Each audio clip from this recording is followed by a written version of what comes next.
Hoje nós vamos falar um pouquinho de pecuária, nós vamos falar de tecnologia de bovinos de corte e vamos falar, assim, dentro desta área com um grande especialista. Vamos conversar com Pedro Veiga. Pedro, boa tarde, tudo bem? Boa tarde, tudo bem? Vamos falar um pouquinho da sua experiência. Para quem não conhece o Pedro Veiga, um pouquinho aí da sua experiência já dentro de instituições de ensino superior, na iniciativa privada, como é que é? Eu sou zootecnista, tenho mestrado e doutorado na área de pecuária de corte. Fui professor do departamento de zootecnia da Universidade Federal de Viçosa durante 6 anos. Fiquei 3 anos fora nos Estados Unidos, me aperfeiçoando um pouco.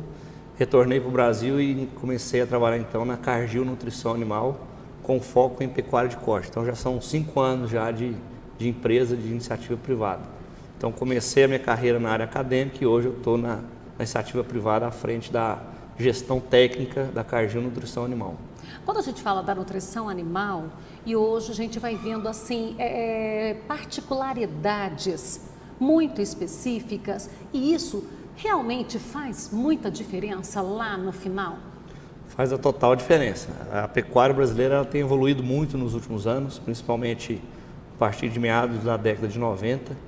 Então a nutrição ela é fundamental para a gente garantir a produção de um animal de ciclo curto, que é o que a gente precisa buscar hoje, que é um animal sustentável do ponto de vista ambiental, porque é um animal que é abatido jovem, fica menos tempo na fazenda, consequentemente produz menos impacto ambiental, vai produzir uma carcaça de altíssima qualidade, uma carne que vai atender a demanda de qualquer tipo de mercado e que vai ser lucrativo no final do dia, que é o que interessa.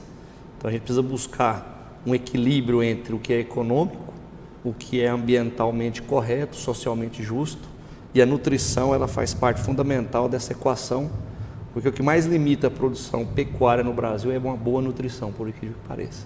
Quando se fala da nutrição, aí vem aquela suplementação a coxo, tem aquela situação que fica só na pastagem e aparece sempre técnicos de todos os lados, o sabor da carne não é o mesmo.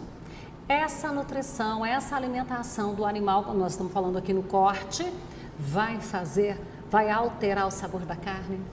Sim, o sabor da carne ele é definido pelos ácidos graxos, que são os componentes da gordura que o animal deposita no organismo.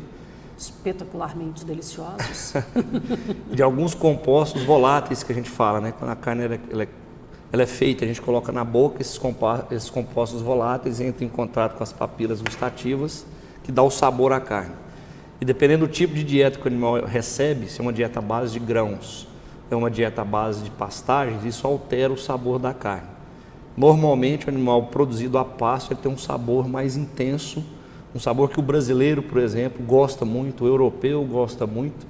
Uma questão cultural. Cultural. Ao contrário do americano. O americano já prefere uma carne com um sabor um pouco mais suave, que é a carne produzida com alto grão, como é a realidade deles, né? A gente poderia fazer um comparativo assim, a grosso modo, vamos ver se eu não vou dar muita mancada aqui, comparar como aquele frango caipira e o frango de granja? Mais ou menos isso, só que o frango caipira ele tem um período de produção mais longo. A gente até costuma falar que tem um boi caipira, só que o boi caipira ele é antieconômico. Então um boi caipira seria aquele boi abatido. Ele não tem viabilidade comercial. Não tem, aquele boi é produzido somente a pasto, uma nutrição muito ruim, que é abatido aos 4, 5 anos de idade, vai produzir uma carne dura, uma carcaça magra.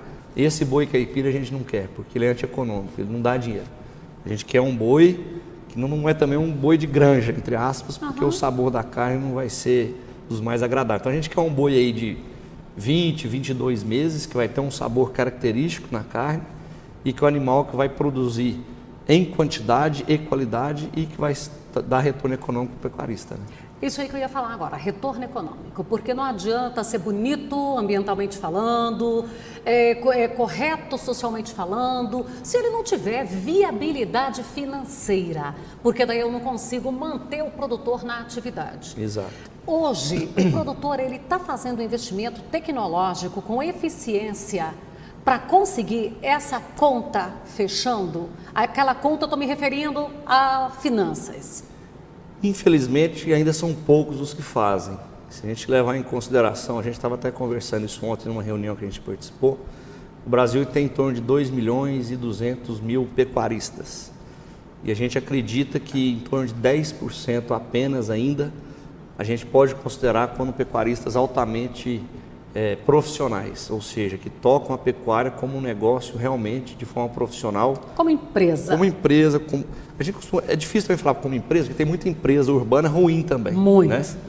Então é como empresa lucrativa, ou seja, um plano de gestão de longo prazo, treinamento contínuo de mão de obra, um plano de investimento, um bom manejo de pasto, que é um dos maiores gargalos hoje da pecuária brasileira é ter pasto. É um diferencial muito grande que o Brasil tem, ou seja, produzir carne a pasto, extremamente competitiva, mas a maioria dos pastos brasileiros ainda estão degradados.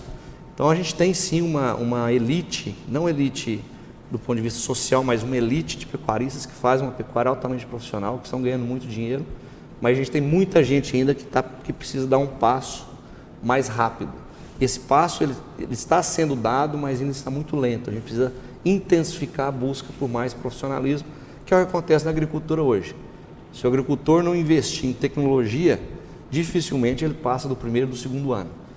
Eu quero voltar a falar nesse termo que você utilizou, da elite. Porque às vezes quando se fala de grande produtor, as pessoas vão pensar em alguém que tenha muito dinheiro, grandes extensões. Ele pode ser um grande produtor numa área pequena. Essa elite se refere à eficiência produtiva dele, à condição de extrair o máximo potencial dele. Exatamente, não quer dizer a tamanho. Tem muito pecuarista pequeno produzindo muito por área. E é grande produtor? E é grande, é o que você falou, é otimizar o uso dos recursos disponíveis.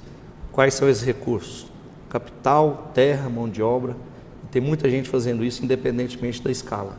Então, não precisa ser grande para ser eficiente, pelo contrário, o pequeno e o médio é até mais fácil ser eficiente do que o grandão, né?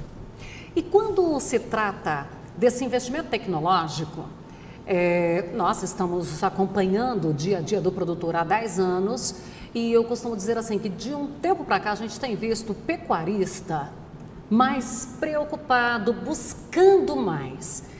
A agricultura, como você ainda mencionou, ela já vem fazendo esse investimento há mais tempo. A gente pode dizer que essa demora no start da pecuária também é em função desse retorno de resultados, porque a gente ainda comentava recentemente que um agricultor, se ele fizer um investimento tecnológico numa tecnologia de semente de soja, com 4 meses ele tem o resultado. Sim. Se ele faz isso com o gado, se ele não optar pela inseminação, pela IATF, pelas mães de aluguel, enfim, ele vai demorar muito tempo para ele ter um resultado. Isso aí é um gargalo? Sim, é um gargalo. O ciclo pecuário ele é mais longo do que da agricultura, sem dúvida. Se você pega o boi médio brasileiro de 10 anos atrás, que morria com 4 ou 5 anos, é um ciclo muito longo. Agora, hoje a coisa mudou. Tem que ter muita paciência para ver o resultado. Sim, mas hoje, a gente estava até num abate técnico agora, um cliente nosso da região de Rio Verde produzindo animais de 20, 21 meses de idade, pesando em torno de 22 arrobas, ou seja, um ciclo curto que traz o retorno do investimento mais rápido. O que é o abate técnico? O abate técnico, na verdade, que a gente participou é um concurso de carcaças em que vários pecuaristas eles preparam durante um ano um determinado grupo de animais e enviam uma data específica para participar desse concurso. É uma competição saudável entre eles para apontar o pecuarista que produziu o melhor animal do ponto de vista de peso, de idade e de grau de acabamento de carcaça. Então, esses animais, você falou 22 meses? 22 meses. 22 meses, 22 arrobas. 22 meses, 22 arrobas. Então, se eu não fiz a conta errada aqui, 22 arrobas vai dar em torno de 350 quilos. Uma arroba de carcaça, são 15 quilos de carcaça. Né? Pois daí daria 330. Aí eu estou jogando mais um pouquinho, eu já estou jogando lá no 350. 330 mais ou menos. Mas não chega no 350, vai ficar menor mesmo. Isso. E isso aí, para um ponto, para aquela disputa comercial, tem valor agregado a isso? Como é que fica na hora que eu vou oferecer esse produto? Eu vou ter um mercado especializado para isso? Nossa, o mercado ele tá sedento por esse tipo de animal, porque a gente tem visto que no Brasil o mercado da carne que mais cresce é o mercado de carne de alta qualidade. Eu costumo falar que o consumidor brasileiro ele subiu um degrau na exigência dele de carne. A mesma coisa que está acontecendo com as cervejas artesanais, por exemplo, com o café gourmet. Esse movimento já chegou à carne.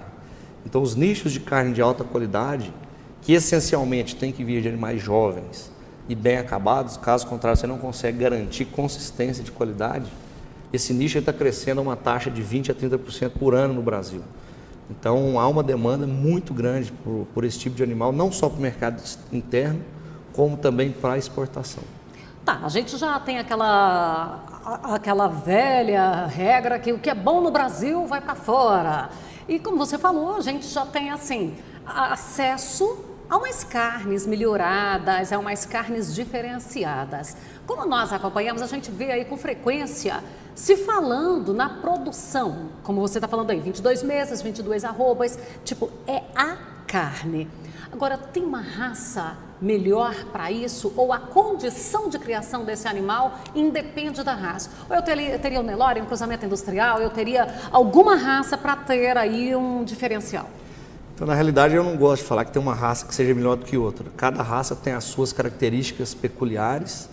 Então, dependendo do objetivo final que eu quero atingir com o produto, eu vou utilizar características diversas de cada raça para buscar uma combinação ótima do animal que vai me produzir o que eu busco. Então, por exemplo, se o meu nicho de mercado exige uma carne com alto grau de marmoreio, que é aquela gordura entremeada no músculo, somente com animal zebuíno dificilmente eu vou conseguir isso numa larga escala. Então, obrigatoriamente, eu preciso partir para um cruzamento industrial com uma raça britânica, um Angus, dependendo do nível de marmoreio que eu busco, agregar até uma raça Wagyu, que é uma raça japonesa que imprime alto marmoreio. Se o meu mercado não exige, ele exige basicamente maciez, que é o que a grande maioria dos consumidores buscam, eu consigo produzir uma carne macia de qualquer raça, desde que o animal seja jovem. E para ele ser jovem, ele precisa ter uma nutrição muito boa, desde o dia em que ele está no útero da vaca. É um outro conceito que a gente precisa quebrar, que muito pecuarista acha que a nutrição se faz na fase final da vida do animal. Se investe muito em confinamento, em terminação a pasto, etc. Só que a gente esquece que o grande potencial que a gente tem para investir é durante a recria e a cria. Então, um bom animal hoje, já tem muito trabalho científico recente demonstrando isso, que uma boa carne ela começa quando o bezerro está no útero da vaca ainda, que é quando se formam os órgãos, o músculo do bezerro, é quando ele está no útero da vaca. Então, se uma vaca passar por algum tipo de subnutrição durante a gestação dela, eu vou comprometer o potencial de crescimento de ganho de peso desse bezerro o resto da vida. A gente precisa tirar proveito desse momento agora, que está começando a chover, o pasto está crescendo, é quando tem a melhor qualidade de pastagem, é quando o animal é mais exigente em nutrientes, porque ele está ganhando mais peso, e é onde a nutrição às vezes fica muito a segundo plano em função das dificuldades logísticas associadas ao período de águas, né?